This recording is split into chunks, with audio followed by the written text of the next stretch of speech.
लेकिन ये साला कर क्या रहा है यहाँ पे?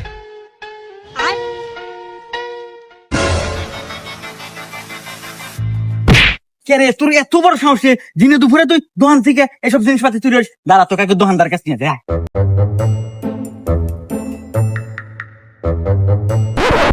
अरे भाई सारन तो তোরে আবার বড় বড় কথা কস। এ দোকানদার ভাই, ए भाई की হইছে হক মারেন কে? হে ভাই মারি কি সাদে? এই দেখেন আপনার দোকান থেকে কত কিছু চুরি করে নিয়ে যাইতেছে, ধরেন না মারেন। এ ভাই সারন হক ও আমার আপন বড় ভাই, ওকে আমি তেল সান বাদ নিয়ে যাবার কইছি।